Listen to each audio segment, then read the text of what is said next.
Oh my god. Can you hear me? This should be live, I think. Can somebody tell me in the chat if you can hear me?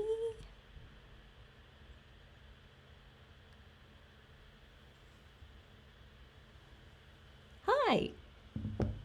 Can I get anyone to tell me, please?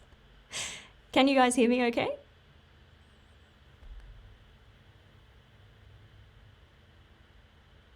Sounds delayed. Okay. Good, good start. I don't know how to fix that. Oh no.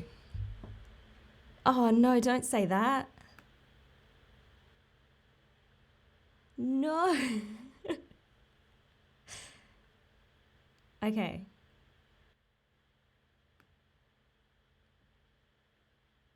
Good. Give me a second. I'll see what I can do.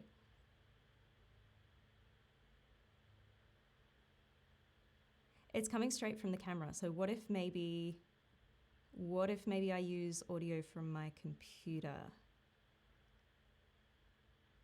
And then we should be good. So it shouldn't lag. Give me 2 seconds.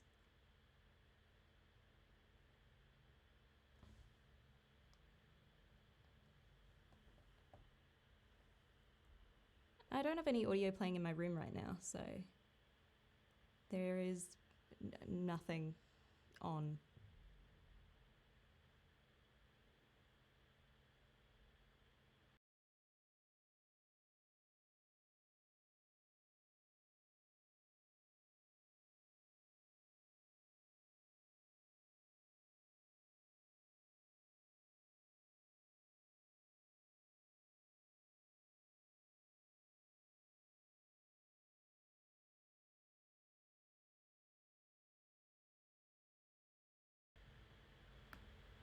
You know, it's funny. In all of my tests, this didn't happen, so this is fun. I'm terribly sorry.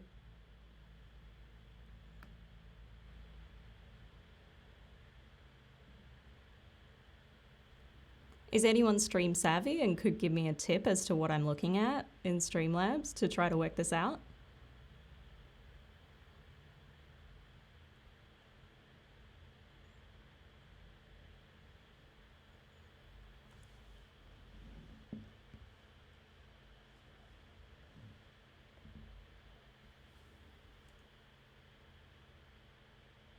Right. Audio's off on the PC though.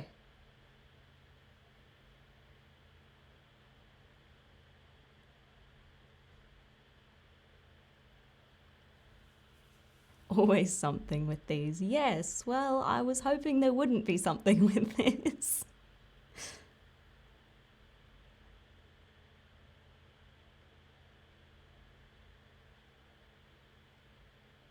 Yeah, reacting in real time.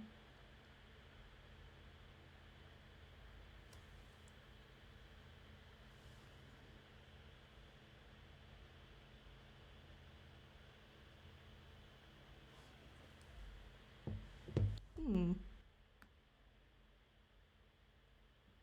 I'll keep talking and I'll keep playing with things. So I'm going to be looking down here instead of up there. I really don't know why it's doing this. It really makes no sense to me. But hello, everyone. How are we all? Where are we all from? Because I've seen a couple of people saying they're from London. Oh, the latency, either in the encoder or YouTube. Okay. Cool. Okay, I can find that, I think. Let's have a look. Go to the settings.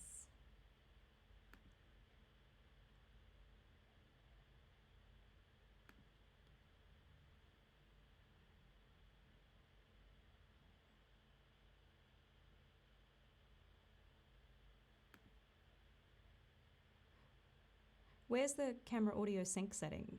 Would that be on my camera or is that somewhere in here?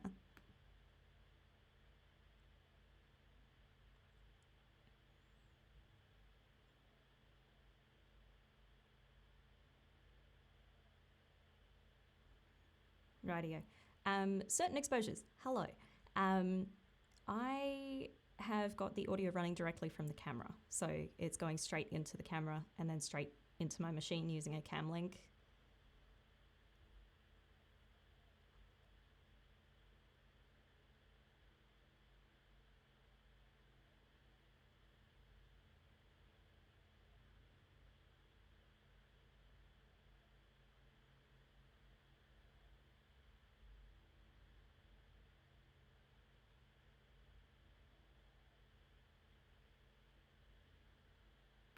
I love how you're all giving me tech tips. This is amazing. Thank you.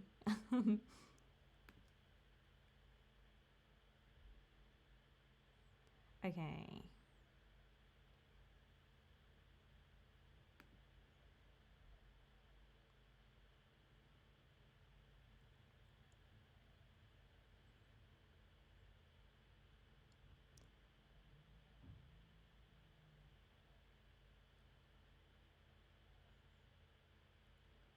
Select desktop audio device, i.e. your headset, select product, yeah, okay, properties, and then device timestamps.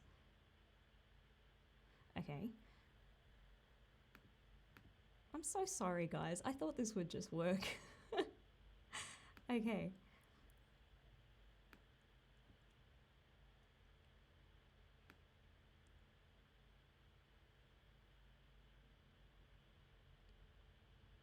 Desktop audio device ID. Properties to make sure. Okay, desktop audio. Okay. There's no properties in there. It's advanced audio settings, and that's it. It just gives me an option to select the different channels and to activate them and to show them on the output. Oh my god, look at you all. I'm so sorry you're sitting here watching me try to problem solve why there's a delay.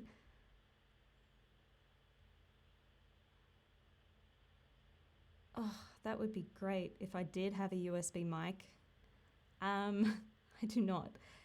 We might have to try go for maybe desktop audio or something.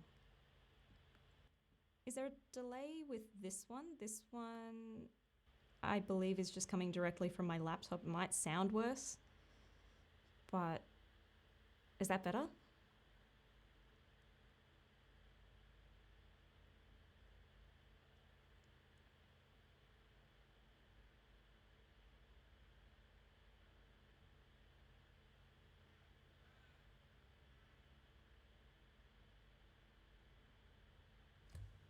Soren, are you saying that's better? I've got a delay on my chat, so I don't know.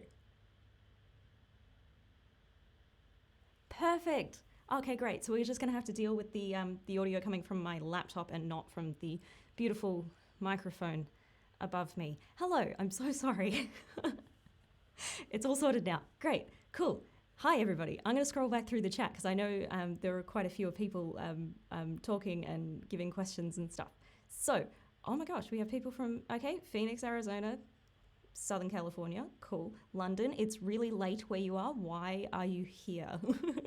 I saw somebody on Instagram that said that they were waiting around for my live stream and it was 4 a.m. where they were. Whoever you are, why are you awake? Oh my gosh. Oh wow, everything's coming in so quickly. Okay. Oh wow, it actually sounds very good. Okay, cool. Thank you, Antonio.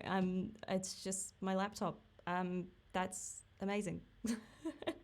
Brisbane, cool. How you doing? Midwest USA, excellent. New York City, I hope you're well. It seems a bit crazy out there. Jamaica, oh my god, that's so cool. I've always wanted to visit Jamaica. That's awesome.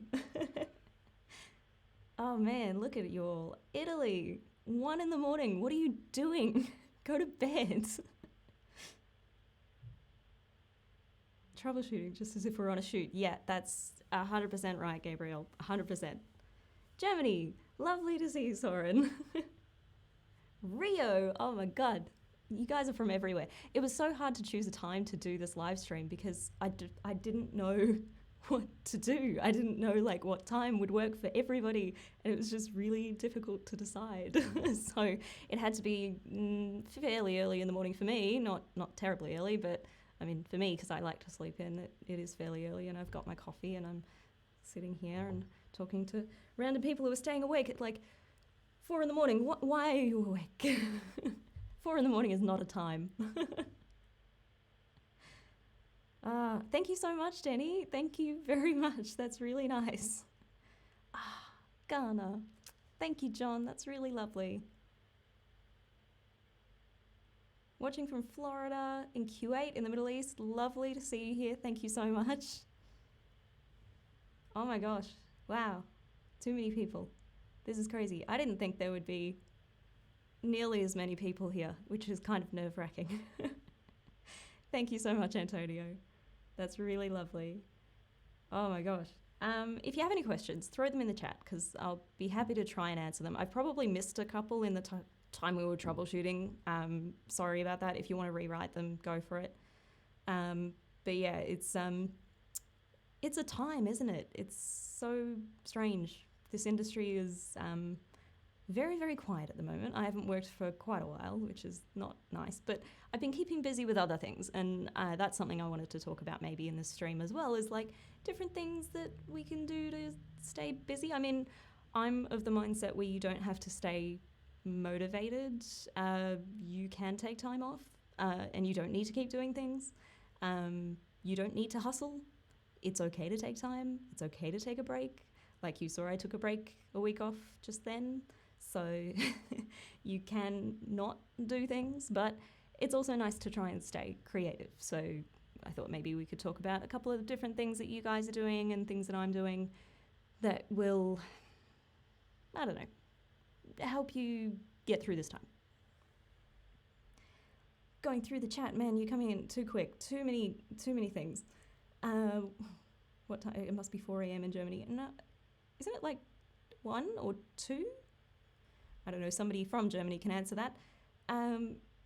Greetings from India. Hello. Is there any such thing as time anymore? Certain days of the week are all the same. It's an endless holiday. Monday. Yeah, it's Monday here, but it is certainly, I don't know what, days don't mean anything to me. They've never really meant anything to me. Coming from a freelance schedule, you never know what day it is because every day that you're not working is a weekend. So, all right. Next. Thoughts on C-Motion Pro. I haven't seen too much on the C-Motion Pro. I have met one of the reps of C-Motion when I was working in rentals, and they were very lovely.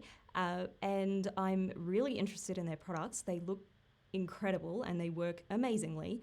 They're just kind of like, I don't know. I am of a technical mindset, but because I haven't read too much about C-Motion Pro, I can't really give you much information. If I can get my hands on one, I can show you and maybe give you some more information, but yeah. Okay. I'm uploading right now my first stock footage to Shutterstock. Any tips for stock videos? I've not done stock videos ever. I've considered it in the past, but I don't know. I've always felt like there's you don't get much return on what you're putting in. Well, that's what I felt. Correct me if I'm wrong. If anybody does Shutterstock or if anybody does stock footage, let me know. But I've never really, I've never really looked too far into it, aside from seeing that the return may not be that great from what you get. But as far as like a tip, if I was doing it, I'd say maybe you should stick to a theme and make it the highest quality you possibly can. But if you stick to one theme, people will come back for the style of your work.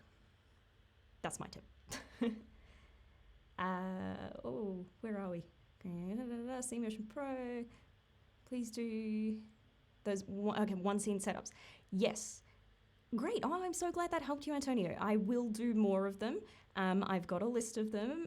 Some of them are a little bit hard to do during quarantine because I need more lights or a different space. But I'm trying to work out the ones that will work, and I'll kind of try to make it every now and then kind of thing. Maybe like have a couple of videos of something else and then do another one. I don't really want to make it an every week thing because then people who come to my channel for other things might not stick around. Okay. I have a question about EF versus PL mounts. I've read internet law about EF causing issues in pro rigs. What's your experience been? Okay. EF, perfectly fine.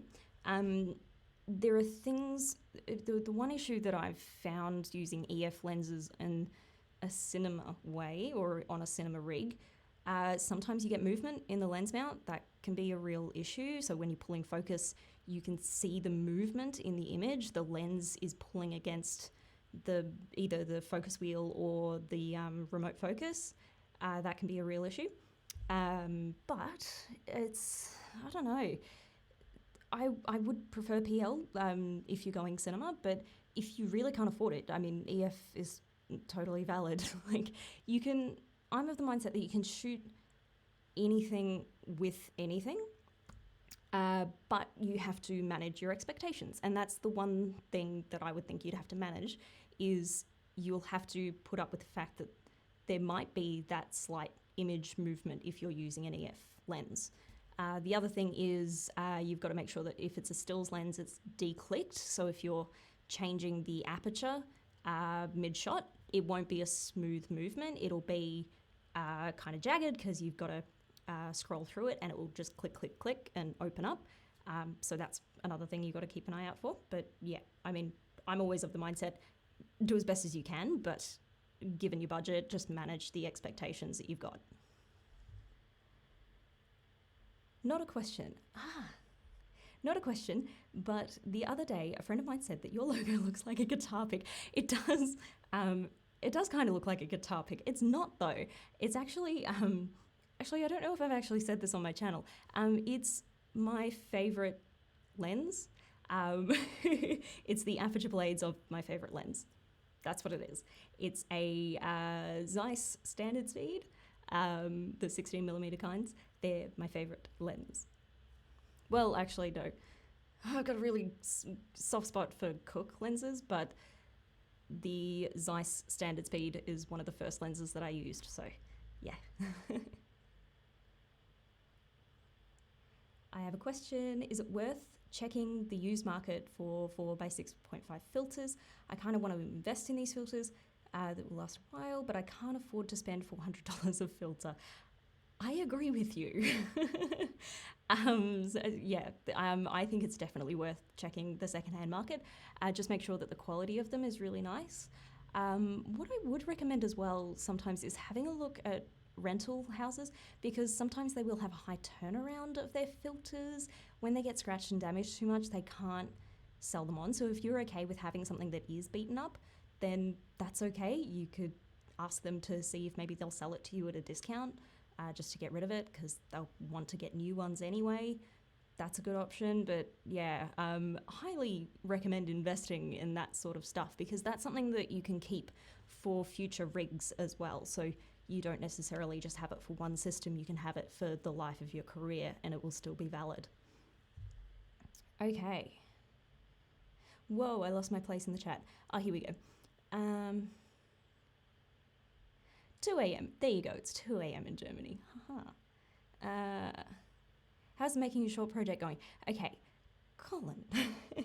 Making a Short is going well, but with the current state of things, we were going to be doing the color grade, but I think it's going to be done remotely. So that was going to be my next video, where I was going to go along to the color grade with Susanna and we were going to go through the grade, kind of similar to the other video that I did about color grading, but I was going to try and make it a little bit different.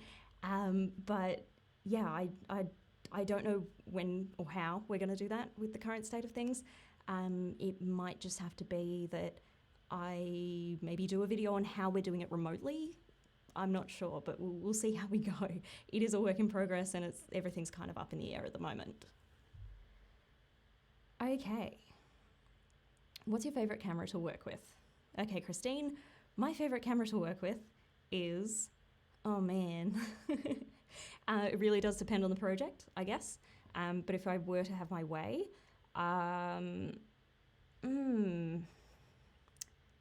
Probably a mini. An Arri Mini would be a good one, I guess. I don't like working with red. I think their fans are too loud. I also think they're kind of riddled with problems, to be honest with you. There's a lot of issues with them, but I much prefer Arri. Unfortunately, they're very expensive. If I was going to get a camera though, if money was still an issue, but I wanted something versatile that I would get that would excel my career, I'd probably go for something maybe like an Amira.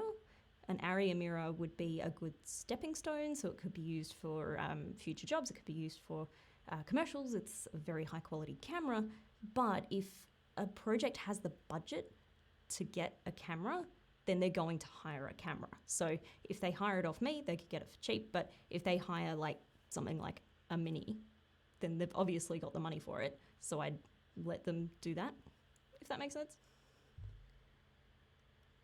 All right. Have you done time-lapse videos before? Ah, okay. We were talking about this with the shutter angle. Okay. So I saw your comment before. Beautiful photos, by the way. Have you done time-lapse videos before, seeing like a plant grow? Is it necessary so that the camera stays safe from the elements and the batteries last? Oh, okay. No, I've not done that, and I've always been amazed by the beautiful images that people can do with that, and that is something actually I would love to research and try. I don't know if you need a very specific camera to do that though, but it would be interesting to check out. Tim, what are you doing here? Hi, Timothy, how you going? Okay, I'd love to see a video about the production process from initial contact, pre-production, contract signing and post. Just what your process is as a DP. Okay. I think I can do something like that. I've done things that are very similar. You can find those on the channel if you haven't seen them, but I should be able to do something like that for a project. It's just about finding the right project to do that with. The lens mount movement can be fixed by locking the EF mount. Yes, actually, that's something I didn't mention. Yes. So with things like a red, there is an extra thing that you can do on the EF mount that kind of locks it in. I know that that's specific to a red, but I don't know, do other cameras have that? Actually, James, you could probably say in the chat if you know of any other cameras that do have that sort of thing, but you basically put the EF lens on, lock it in like you would normally on any camera, and then it's got an extra lock, but I don't know if any other cameras do that sort of thing.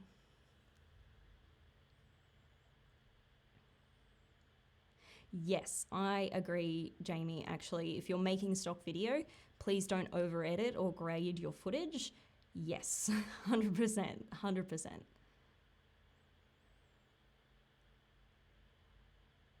Tim, I don't have a question, but I just wanted to say keep up the hard work. Thank you. I'm trying.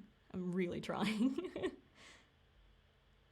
The logo was the pick of destiny. Thanks. Yeah, totally. Oh man, I haven't seen that movie in a long time.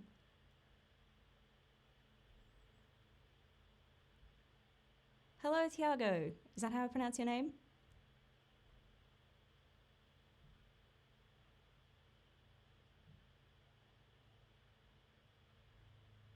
Oh man, I feel kind of delayed in the chat, sorry.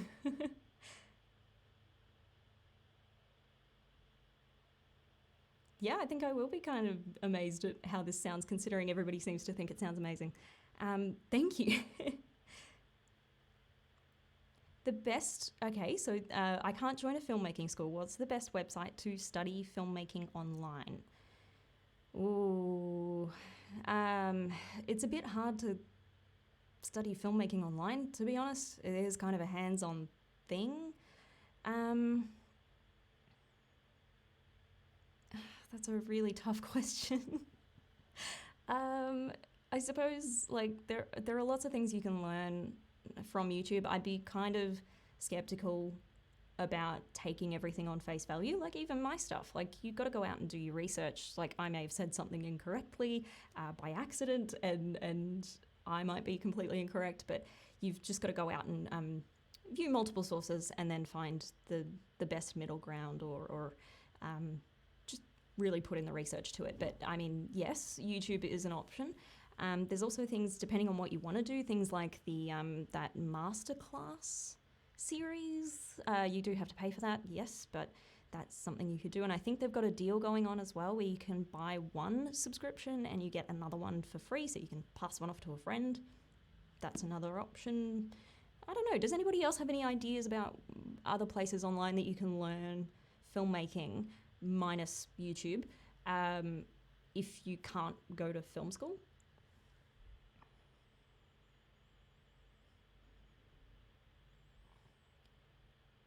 Arri Mini LF, yeah. I wish I had the money for one of those. Do you have a preference on the lens you would like to work with? For me, I use most often is a Sigma 18 to 250. Oh, okay. I don't know if I have a preference for a lens that I like to work with the most. It really does depend on the situation. If I'm doing photography, I have been enjoying the 50 to, is it 50 to 100? I think it's 50 to 100, the Sigma Art lens. It's beautiful. I love it. The only downside is it's super duper heavy, which isn't great when you're trying to do handheld portraiture shots at an event or something like that. But in video, I really think the Sigma Art 18 to 35 is quite a good lens for that stuff. It's impressive. But if I was going to go out and get a lens, depending on the situation, I think I'd have a look at getting something clean and versatile. Again, like I said earlier, because production companies, if they've got the money, they're going to spend it, and they're willing to spend it, then I'd leave the bigger things for hires. But I'd get something clean, maybe like the Zeiss CP sets, because then you can kind of modify them with filters and do lots of things in post to them, and they won't look as clinical. So that's something that I would go for. But I always go for versatility when it comes to purchasing my own things, so that I can do as much as I possibly can with as little money.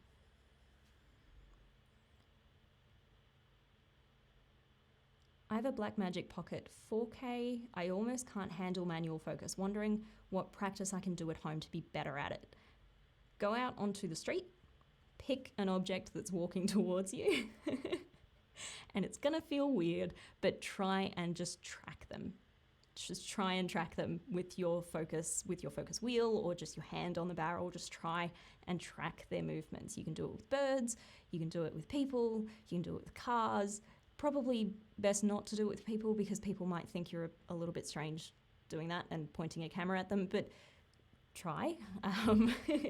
That's one way you can do it, I guess. And also try to memorize measurements, especially if your lens has like cinema markings on the barrel, so you can see what distance things are away. If it's a stills lens, it's a bit harder because it's just got a range and it's not very defined as to this is 2 feet, this is 4 feet, this is 8 feet, whatever. But yeah, if you have a look at something on the street and try to follow it using your monitor, that'll help you understand how quickly to pull, especially when things are getting closer to you. So exponential focus is a very difficult one, and it's probably the best one to practice.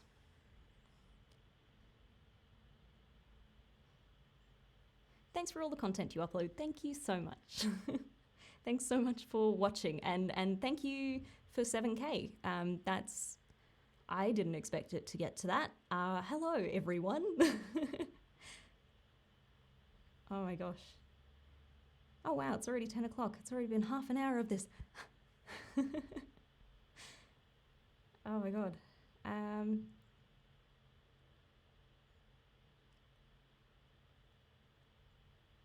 Certain exposures. Oh, hang on. Where am I up to?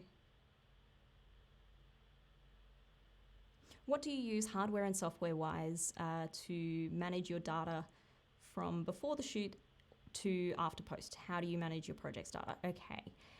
Oh, hello, Jeebus. How you doing? So hardware and software wise, because I don't assist anymore, I guess I haven't used any of these things for a little bit. But if it's like a client who's come direct to me and I need to save their footage, I tend to tell them beforehand that I will keep a hold of this for a year. That's just stock standard. I'll keep a hold of it for a year. Let's maybe go photography wise, because that's a little bit easier to understand. So what I'll do is I'll explain that I'll take all the photos and I'll edit them and do whatever, and then I'll send them a link, usually via WeTransfer. They'll get a link that lasts, I believe there's 7-day links, or maybe it's 14 days, but they'll get a link where they can download everything. Once they've downloaded that, I see a notification saying that they have downloaded it. I'll usually check in with them, make sure that they're okay with everything, but I'll also manage all of those files, put them in 2 different backups. So I'll have usually a big desktop drive, and then I'll have a little portable drive or something similar, and throw them on both drives so that I've got a copy in 2 places, just in case one of those drives decides to die on me. And then, I'll keep a hold of that for a year. And after a year, if they ask for anything, which they shouldn't be because it's been a year, then they already know that I won't have that stuff anymore, or maybe it'll be archived and there'll be a fee to get it out, but yeah.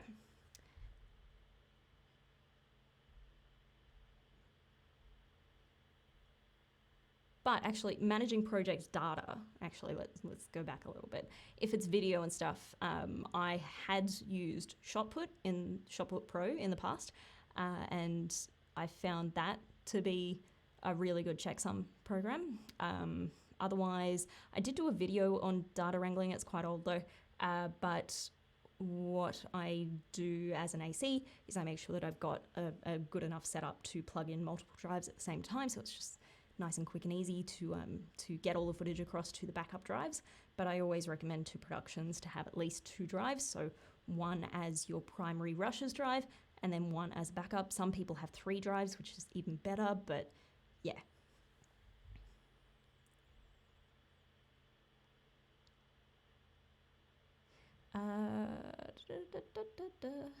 Scrolling through the chat, sorry guys.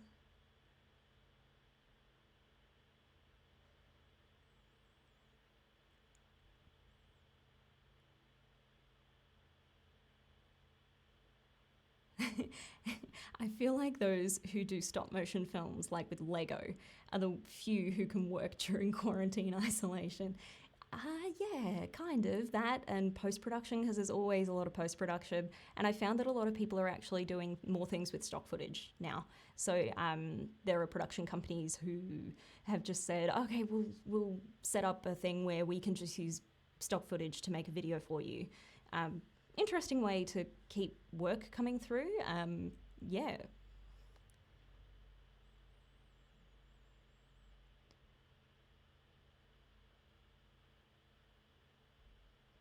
Felicia must read the question before the answer. I'm trying. Sorry. This is all new to me. Cinematography and filmmaking the same thing?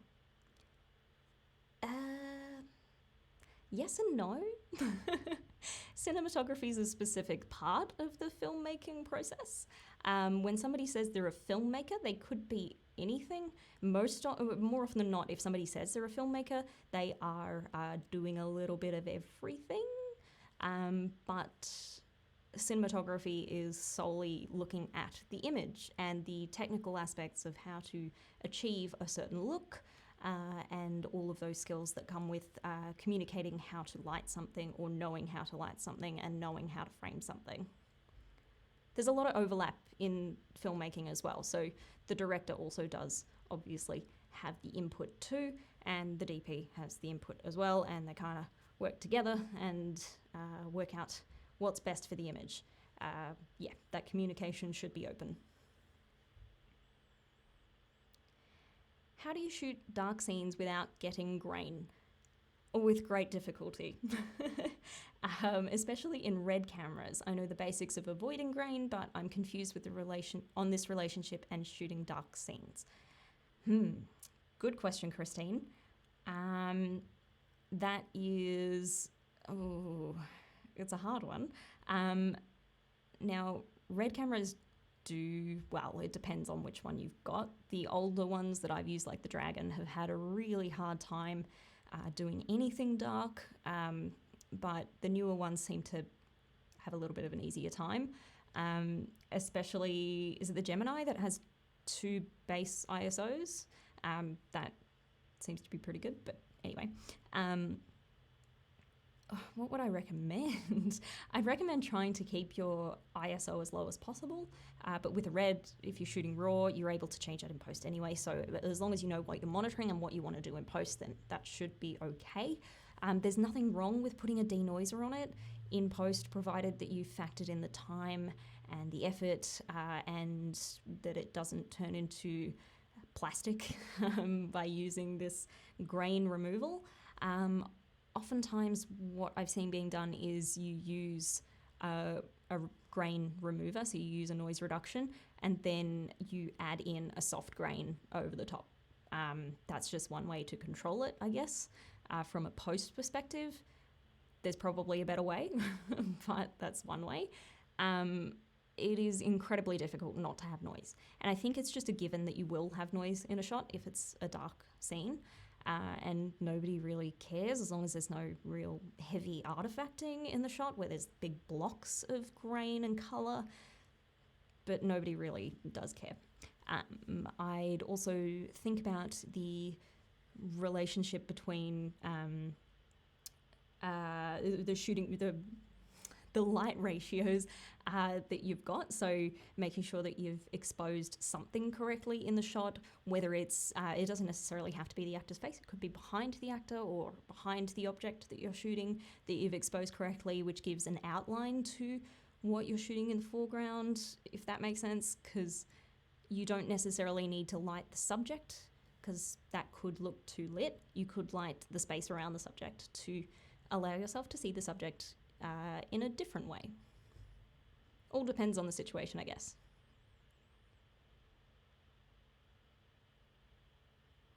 What's MZ?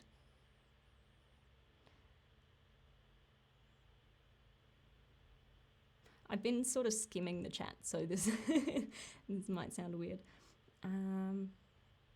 The Sigma 50 to 100 breathes a lot too, but I love my set 18 to 35 and 50 to 100. Yes, so the 50 to 100 does breathe a lot.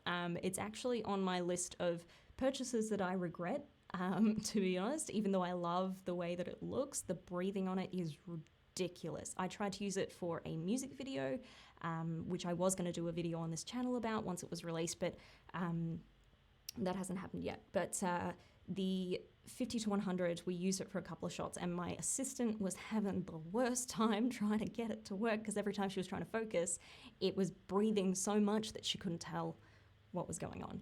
So that's one downside of using a stills lens as a motion picture lens. Greetings from Croatia. Hello, how you doing? Oh my god, I just jumped around in chat and now I can't. Oh my god, what's going on? Here we go. No, certain exposures. Are we talking about the Sigma 18 to 35 full frame? No, that's the crop sensor one.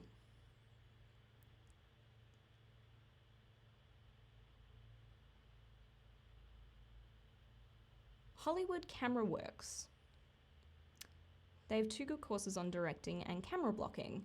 Expensive, but really worth it. You can see the first chapter for free. That's a really good insight. I might actually have a look at that. Thank you very much. Thank you so much, Tommy. Thanks for coming. Did you make films as a kid or a teenager for fun with friends? Yes, kind of. Just for fun. My mum had a little camcorder. She had a couple during the time that that I was living at home, and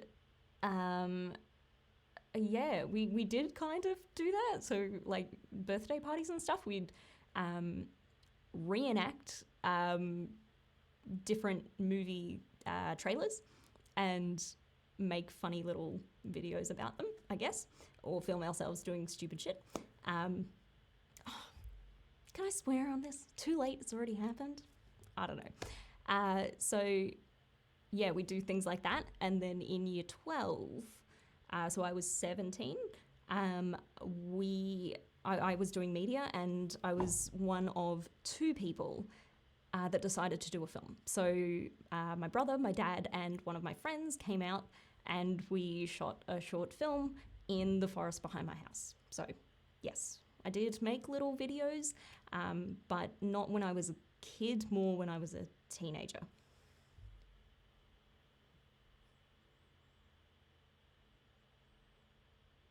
Where are we up to? Hello from Ireland. I'd love to visit Ireland. My family heritage is from Ireland. I have no idea where they're from, but they're all from Ireland. Except for mum's side. Mum's side's Italian. We know where they're from.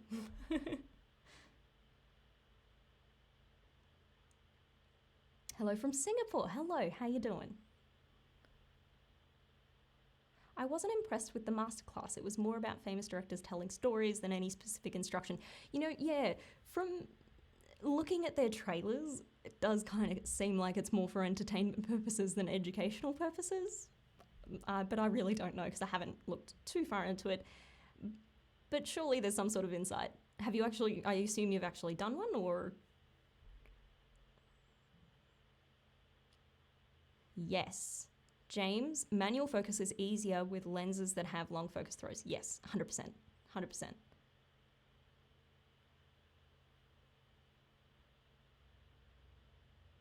I'm just going to get you to answer questions that annoy me as a colorist. Okay, Tim. What do you think about log recording on 8-bit codecs? I don't think it's a good thing. I think there's so many issues. I mean, if it has to be done, it has to be done. But things like slog fall apart at that sort of bit rate. So I highly recommend 10-bit, but you know, if you have to do it, you have to do it. But if I was shooting something and it was going to be 8-bit, I'd probably try and put a lot on it already. Maybe not burn it in, but at least have the knowledge of what it's going to look like in post. I don't know. I'm not highly versed in coloring. I probably should be, but I'm learning slowly. Hi, Felicia. Do you recommend joining the ACS as someone right out of school? Jake, yes, I do. Join. It's really valuable. There's a lot of interesting talks. There is actually one coming up as well, which I'm sure actually you guys could all go to because it's going to be a Zoom meeting. Obviously, with all of our events, they're becoming Zoom meetings instead, but there's going to be a panel of cinematographers, specifically female cinematographers, talking about their experiences, which is going to be really cool. It's a great lineup. There's a lot of cool cinematographers that are going to be involved. That just got announced. It's been in the workings for a while. But yeah, definitely 100% I would sign up. You don't need to have signed up to visit this particular Zoom meeting I'm talking about, but in the future, do it. Hey, from the USA. Hi, how you going?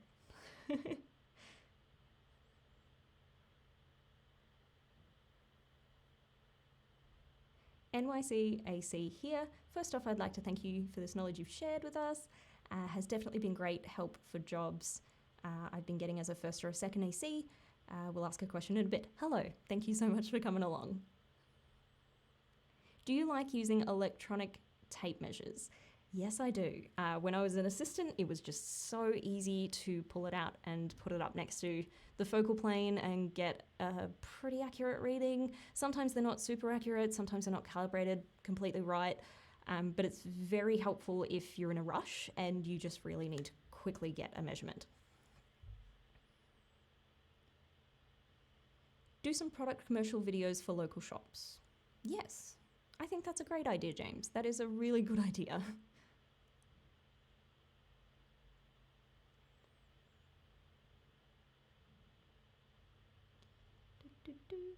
I work in grip lighting for a non-profit in New York. During this lockdown, We are using our time to work on and boost and reorganize content and courses.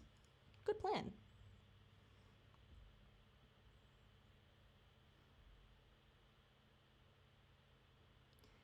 Sorry guys, scrolling through the chat, trying to find things. If I miss your question, I'm really sorry. There's a lot coming through and I'm losing my spot constantly. I heard some shows are now having live music scores from home with everyone getting their recording equipment and adjusting the recording in process. Oh, okay.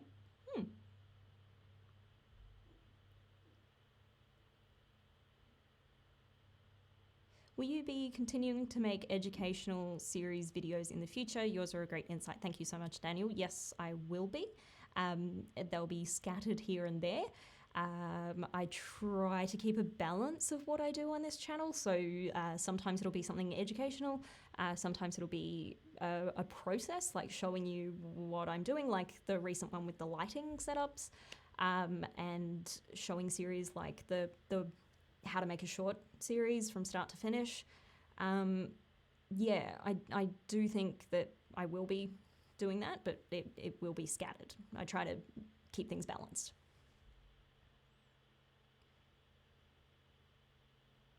Low ISO noise removal in post, yeah. Yeah, exactly right. Do you make a shot list with the director or do they bring it to you? That is a really good question. It can kind of go both ways.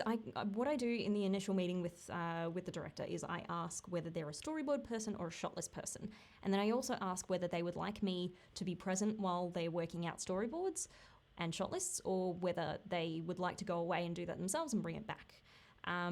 I've had different results every time with different directors, so yeah. If I am going to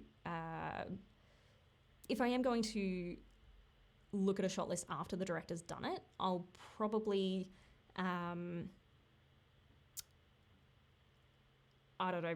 It's always a collaborative process. So I guess I'll kind of tell them what is and isn't possible, or what we will need to get what they want, or different alternatives to things. Yeah, it's always best to try and have that conversation beforehand, though.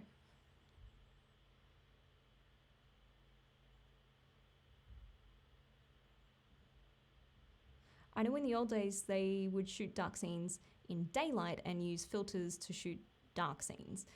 Yes, shooting a lot of day for night. Yes, that is a thing. It's a little bit difficult to do, but yes, it is possible.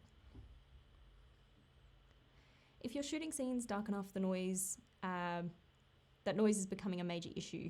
And if you're uploading online, compression of YouTube is going to ruin the blacks even more. Yes, it is, 100%.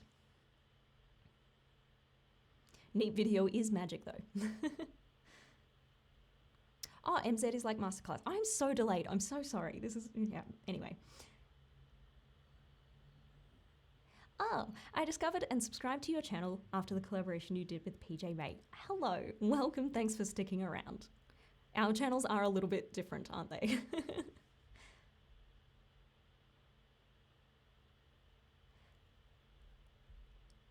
Is your mum's side from Italy? We're in Italy. Yes, they are from Italy. My nonno was from Napoli, and my mum's side of the family, my grandma, her side of the family, she was born here, but both her parents are Italian, and they were from Lipari and Sicily. Oh, sorry, Lipari and Volcano, my bad.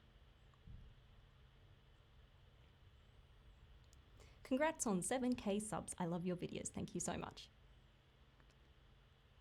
Follow up to joining the ACS. Is it worth joining if you can never attend in-person events? Yes. Yes, it is.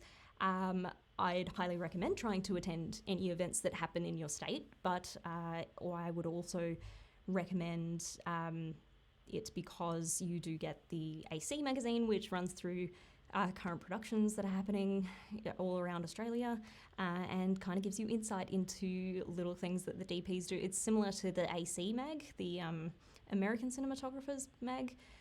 So you get a lot of insight into what DPs are currently doing on set, and there are some really interesting articles. How's your transition from AC to DP, and what would you recommend in regards to resources to other ACs who aspire to become DPs? The transition was very difficult. It happened at a really awkward time in the year as well. So I actually was just an attachment on quite a big production in Melbourne. And at that point, I had already been working as an assistant for 5 years, and it took me that long to get an attachment role, which I thought was insane. It was a fun experience and I learned a lot, yes, but it kind of broke me and made me realize how much I just wanted to make that leap and how much I wasn't wanting to do that middle step. I didn't want to be a first AC. I didn't see myself as a first AC. I didn't really enjoy focus pulling very much. I could do it, but in a pinch, but it wasn't really something I was interested in. I really liked second ACing, but I didn't want to stay there forever. So I noticed I was being pigeonholed and I decided to move on. Unfortunately, that production ended at almost the end of the year and things were starting to slow down. So making the jump then was going to be incredibly difficult. So in the new year, I decided to make the leap and just start saying no to AC projects and only working as a DP. Sometimes that can't happen like that. I was very fortunate enough to have a very supporting partner who was able to help during that sort of gap in the career. And then things slowly started to pick up from there. As long as you can find the new contacts who don't know you as an AC, you should be good. That's the thing. I found that a lot of people that I was asking for work with, people that I already knew, they only saw me as an AC because they'd only worked with me as an AC. So I needed to find people that didn't know me and that I could work with as a DP.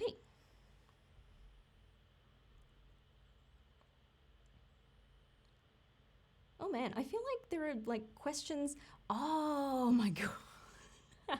You know what? I'm going to go to live chat. That should help me a little bit. I was in top chat, so I was only seeing some of your questions. I'm really sorry.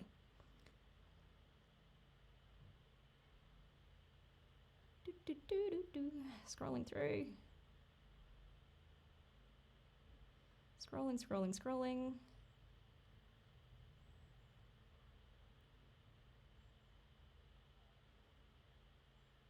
What is an electronic tape measure? Is it an app on your phone? No, it's not. I don't have one here because I sold mine. But they're like a little laser pointer that gives you measurements. People use them in building, but ACs use them as well to take their measurements. Best way to get on a pro set when moving into a new area. I'm moving to New York City in a couple of weeks and I need to get a foot in the industry when I do. Yes. Hard question. With the US, I'm not really sure. Maybe somebody in the chat could help you a little bit better than what I could, because I really only know the industry from this standpoint. But I found that people in my part of the world, a really good way to get to know people in the industry is to go to events hosted by local guilds, or alternatively, have a look at local rental facilities, go in, introduce yourself, hire a camera or something from them, just to go out and shoot something, develop that relationship a little bit, and you might be able to find new contacts that way. Sorry I can't hang out, stay safe. Thank you so much for coming, Douglas. Score the podcast on YouTube posted an interview last week with composer Danny Elfman. Cool. Oh, I want to check that out now. Thanks for letting me know. And they discussed how studios have come up with unique methods to record music during the quarantine. Cool. Hey Doug, how you going? Nice to see ya. Thank you so much for stopping by, and thank you very much.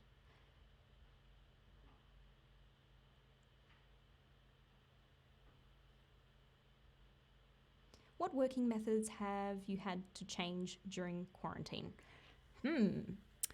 Working methods. Um, I haven't worked. I don't know if you're here right at the start of the stream, but I haven't worked for a little bit now, which is kind of daunting. Yeah, it's yeah. I don't really know how to answer that one because I mean I haven't been able to work and I haven't been able to change the way that I work. Which is unfortunate because this sort of job is so hands-on that you do kind of need to be on set doing things. So, yeah, it's unfortunate. Oh well. Guess we're just going to have to wait and see what it looks like on the other end. I do know that a lot of people actually have moved to live streaming, which is an unfortunate time. See, I was a little bit worried about this stream because I have a 720p webcam and it's horrible. But I was able to borrow a cam link specifically for this purpose. So we are using a cam link right now to use my Blackmagic instead.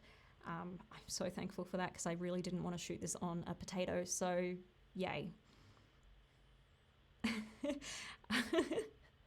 On a scale of 1 to 10, how much do you hate 1 or love 10 ADs? Jeebus, you know you're my favourite AD. I love ADs. I reckon they're great. Just in general, like, not just saying this, jeebers, I reckon ADs are really great. They hold everything together.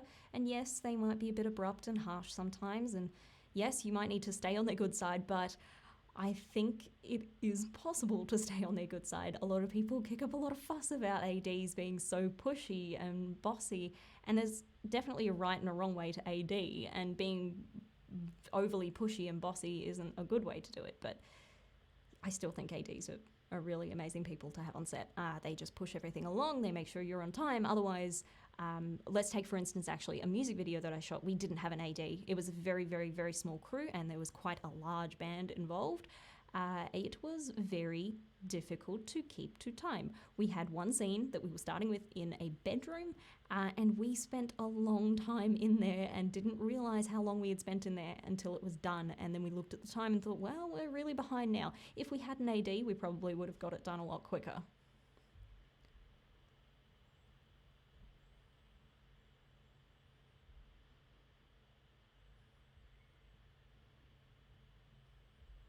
Thank you, Bernice. Are you working on any personal projects during quarantine? Yes. I'm trying to stay active. I am trying. I haven't really been doing it lately. I have taken a week off, but I am trying to actually take or do one creative thing a day. I don't really want to overload myself with creativity. I just want to kind of keep active, but not hustle, if that makes sense. So I'm doing a little bit of photography and things like that, and just taking photos of random things on the little walks that we do and those things. But also we are going to be shooting a short film this week for fun. There's a film competition happening here in Melbourne with a couple of local cinemas. They're pitching together to make a quarantine film festival kind of thing, and we're going to make a little short film, a max of 3-minute short film for that. I might do a little video on making that, but yeah, that'll be a bit of fun, just me, my partner, and yeah, the crazy idea that we've got, but I won't explain what the idea is yet. Been watching your YouTube channel grow and really loving the content you've created so far. Good on you, Felicia, and congrats on the well-earned subscribers. Thank you, Matt. Thank you so much.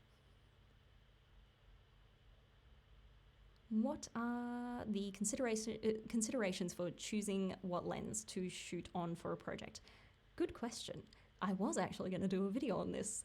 It did require me to go to a rental facility, but I can't right now, which is a bit of a bummer. But I guess taking into account what you're shooting and what the crew is, the big thing is, do I go zooms or primes? And if you don't have enough crew to constantly be changing lenses, so you don't have an assistant, or you only have one assistant and you think they're going to be pushed to or spread too thin doing other things, I'd probably recommend having a look at a couple of zooms to get yourself a good range of lenses. Otherwise, I'd go primes. If I had it my way, depending on what is being shot, my favourite lens to use would be a Cooke Panchro, because I like them and they're soft and they're beautiful and they render skin tones beautifully. Milky, love them. But it does depend on the situation. Everything depends on the situation. If I'm shooting a horror film or something that requires a very clinical look, I'd go for a completely different lens. It's that and filtration that kind of depend on what you're shooting. Well, yeah, the camera too, but if we're just talking about the lensing options, it's the lens plus the filtration that kind of gets you a lot of your look.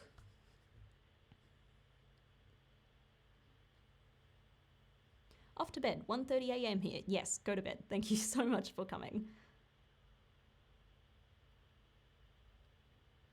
AD is always a 10. It can be a 10 or a 10. Or a 10, yes.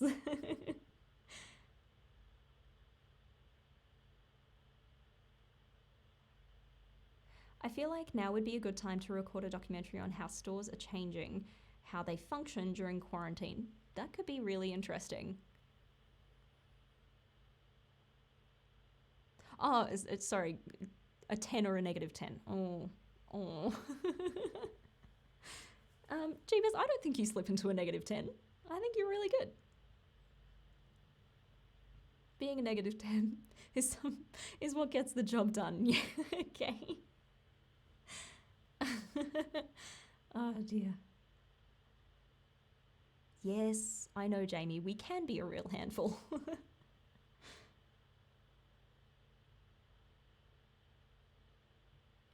When it comes to making a reel, what do you know you have? When I assume you. Oh, sorry. When do you know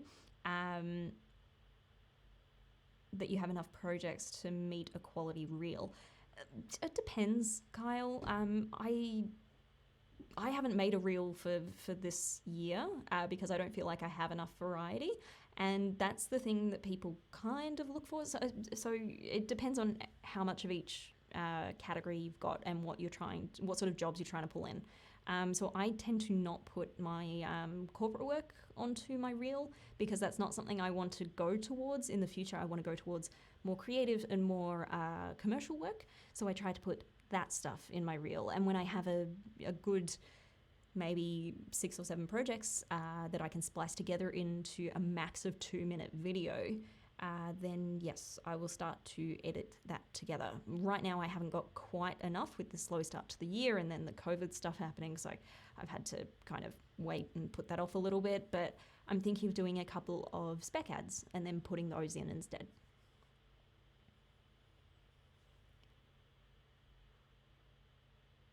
Tips on getting good mood boards. I try Pinterest, but sometimes I just can't get what's on my mind.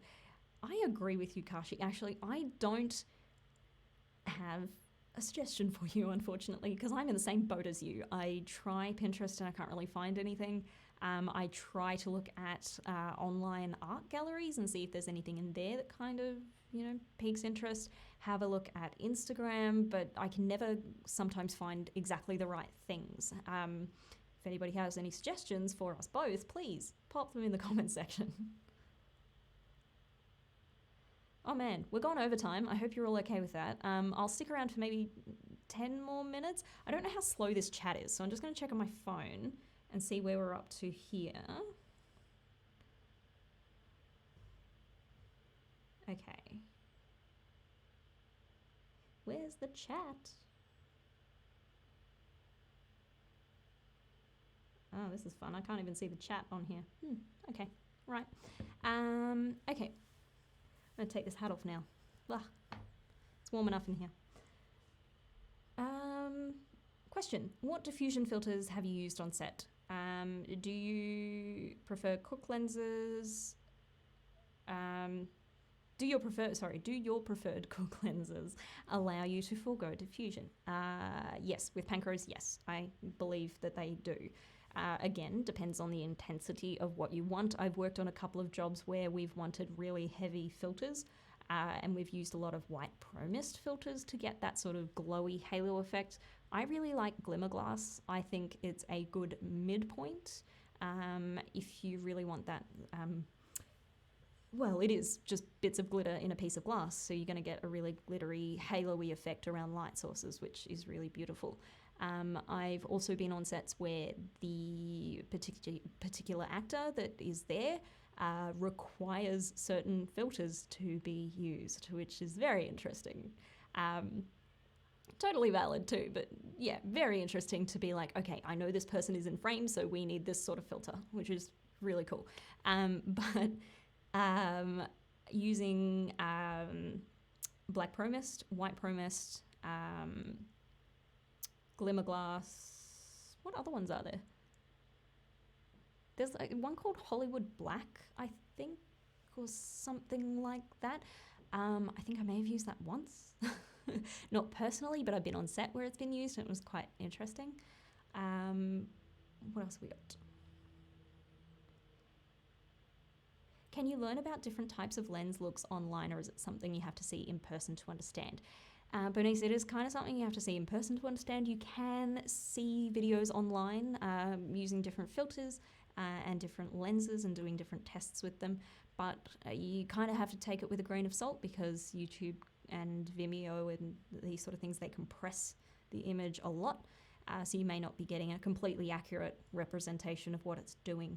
And it is just really nice to see it in the person, in the flesh, in the person.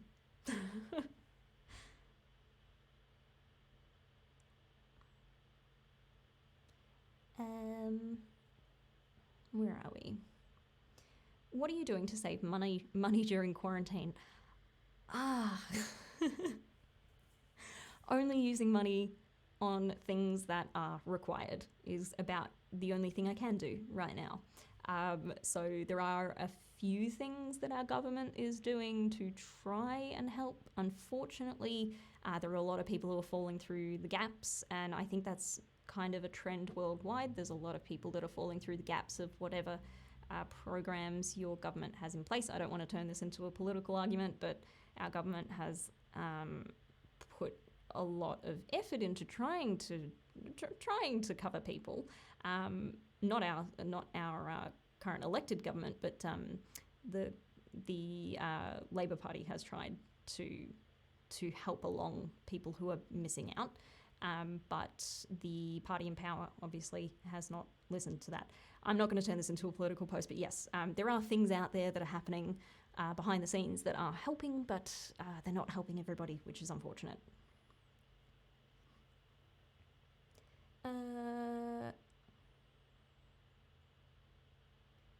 Have you used a Digicon or whatever the contrast reduction filter is that Schneider makes? No, I haven't, Bryce. I've never even seen one. I've never seen anyone have one on set. Sounds interesting though. I'd like to see one in person. Do you think drive-through theatres will make a comeback after the quarantine with social distancing being an issue? You know what? I think they will. I think that's a really good way to get people to go see movies and new releases. That definitely is an option. Have you ever worked with Zcam cameras, and what's your opinion? No, I haven't. I will need to do research into that and see, and then have an opinion. I use a cut-up milk jug as a flash diffuser. That's really clever. Oh my god. Wow, I never actually thought of that. That's a really clever thing to do. A cut-up milk jug as a flash diffuser. Nice job. Shot deck should be great for mood boards. Christine, I don't know how delayed I am, but shot deck should be great for mood boards. Please elaborate. What is shot deck? Hollywood Black Magic. Thank you. Thank you. If I were you, but only 2 stops of filters.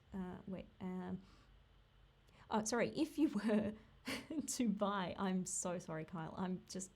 I need another coffee.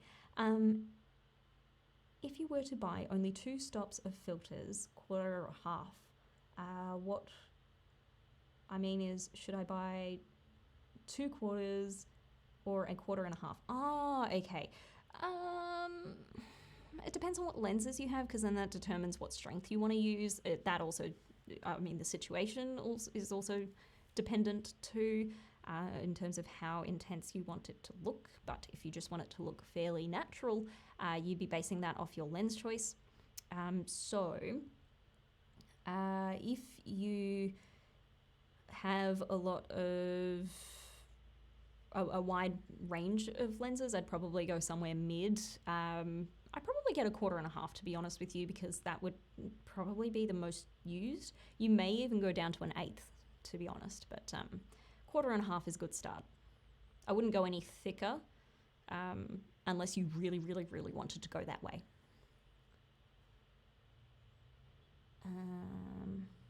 I've been told that there's an app you can download that shows what a lens looks like. That way you can use the app before switching lenses. Yes, there is, actually. I use it all the time. If you're talking about the Director Viewfinder app, there was one that I was using for quite a while, but one of you lovely subscribers actually put me onto CAD-Rage. Oh, somebody needs to tell me how to pronounce that.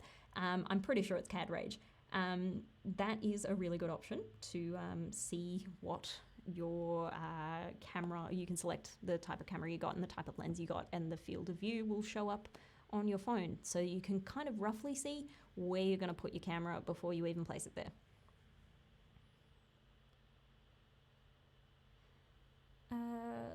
Looking to get 4 effect filters. Yeah, I think starting off with something like, I don't know, Black Pro Mist is probably the main one that you try to start off with. Yeah. What initially motivated you to share your trade online via YouTube? To be honest with you, I was getting sick of seeing only men talking about this stuff online. I'm sorry, I know you're all knowledgeable, but still, I was kind of getting annoyed by only seeing dudes. So I decided to start my own channel. It was also to try and gain a little bit more confidence, and I think that has worked, because I am an introvert, and I still am an introvert, and oh my god, Kyle, stop, you don't need to spend your money on me, there's better things to spend money on. But thank you so much. Yes, so I kind of just wanted to, I don't know, get out of my shell a bit, and it worked. Jamie, good job on your channel. We'll definitely recommend you to my producer when we need a TOV. Thank you so much. I don't know where you're based, but thank you. I'm based in Melbourne, and I'm always happy to help out on projects. Please let me know. Have you worked with the Blackmagic Pocket 4K? How was that? I have. I worked with it on a music video. I worked with it before I got 6K, and I thought it was really good. I liked that you were able to adapt so many different lenses to it. The thing that made me go with the 6K over the 4K, it was actually the fact that I really couldn't get my head around the Micro Four Thirds sensor. I found that quite irritating, but yeah. But still, I did like that the Micro Four Thirds sensor allowed you to adapt so many different lenses to it. And with this 6K, it's a little harder to do because of the flange depth being a bit of a problem. I am actually looking into creating EF mount adapters or new backs to my FD lenses that I've got. I've got 2 FD lenses that I'd like to change into EF so that I can use them on this, which should be really cool. I think my chat is really delayed. So I'm terribly sorry if this is all over the place and I'm taking forever to get back to you.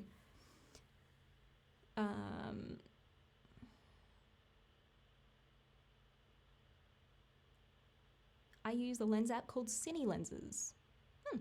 I'll have a look into that. Thank you, Daniel. Cool. Jamie, awesome. Brisbane. I'm happy to fly up to Brisbane anytime.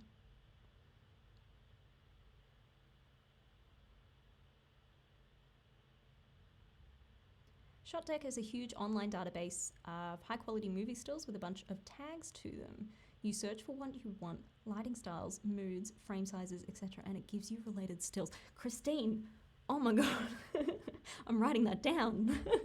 Thank you so much. Wow, that's so useful. If I can just open up my freaking iPad, I will write that down before it disappears from my chat window.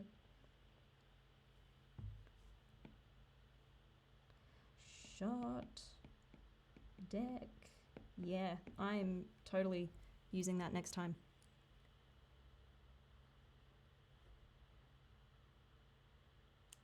Thank you so much, Bernice. You're welcome. Thank you, Siri. Okay.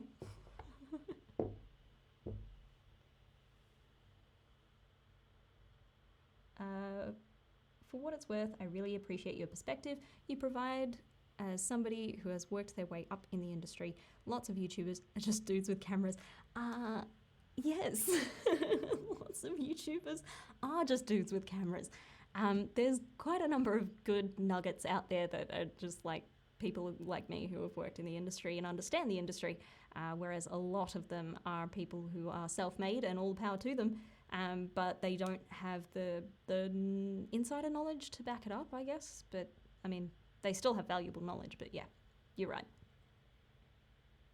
You got to be really careful about who you talk with on YouTube or who you follow on YouTube as well. I found a lot of really not so great advice out there, so just be careful with it. Canon RF mount on the 6K would be ideal. Be interesting to see the red Komodo. Yes, it would be really interesting to see that, Thomas. I'd be really interested to have a look at that. I think the main issue with the 6K is the fact that flange depth is just stupidly big. I don't understand why they made it like that. If it was a little bit shallower, we could adapt multiple lenses, multiple different types of lenses to it, which would have just all around made it a really perfect camera. Well, I mean, there are other issues like ergonomics, but still. Maybe 15 seconds, delayed 15 seconds. Thank you, Jeebus. That's really helpful. Okay, cool.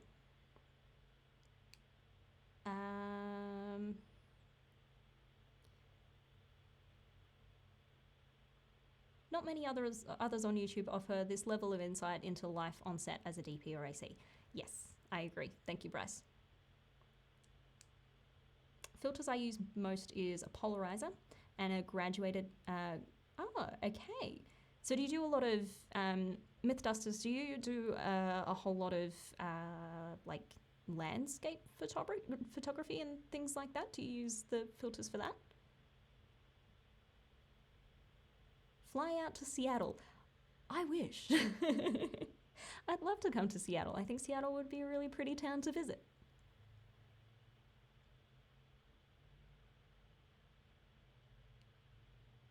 Night, Daniel. Thanks for coming.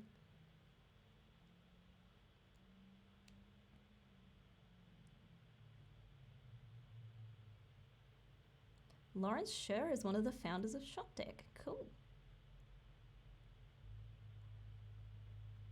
Yeah, I've not heard of it, Christine. This is amazing. It's life-changing. Now that you said that, I'm going to go check this out. After this stream, I'm checking it out, and yay, loud noises outside, sorry. Yes, I really want to check this out. Are you DIYing the amounts for your FDs or sending them off? No, I'm not really DIYing them or sending them off to get done. I did find a video online. I might leave a link in the comments after I've done the stream to a guy that I found on YouTube that found another person who has 3D printed EF mounts. It is a little finicky to put them in. You do need to take the whole back off the lens and then remove a pin or put something in there so that the pin becomes activated constantly. It's a bit of a mission, but he has 3D printed some EF lens mounts for that. So yeah, I found that video and I thought it was really cool and I really want to try it, even though I'm very, very scared about opening up those lenses and wrecking it, but hopefully not. I use filters for sunrise, sunset, and night photography. Beautiful. Very cool. Okay, it's now 10:50. I'm thinking I might wrap it up here because it's probably getting really late for some of you. And I have a day to do things and chill out a little bit and film some stuff for YouTube. So there's a couple of different videos that I'm working with at the moment. One about lighting, one about lighting without lights, pretty much. So using natural light as well as using household lights and trying to do stuff with those and different things that you can do without cinema lights. But yeah, we'll be working on those over the course of a week. And the next video will be on next Monday. Well, Monday for Australia. I think that's your Sunday evenings. It's about the same time as now. But yeah, thank you so much for hanging out, guys. Thank you for enjoying my first stream, and thank you for the super chat, Kyle. That was really lovely. You didn't have to do that at all. None of you have to do that. These times are really weird, and people don't really have extra money to spend on things like me. Great time for North America, but yeah, folks in Europe are up very late. I agree. I'm really sorry about that. It was kind of a spur of the moment thing to do. I'm going to try and find a midpoint for almost everybody. It's going to be a bit difficult, but we'll work it out for the next one. Anyway, thank you so much, and I will see you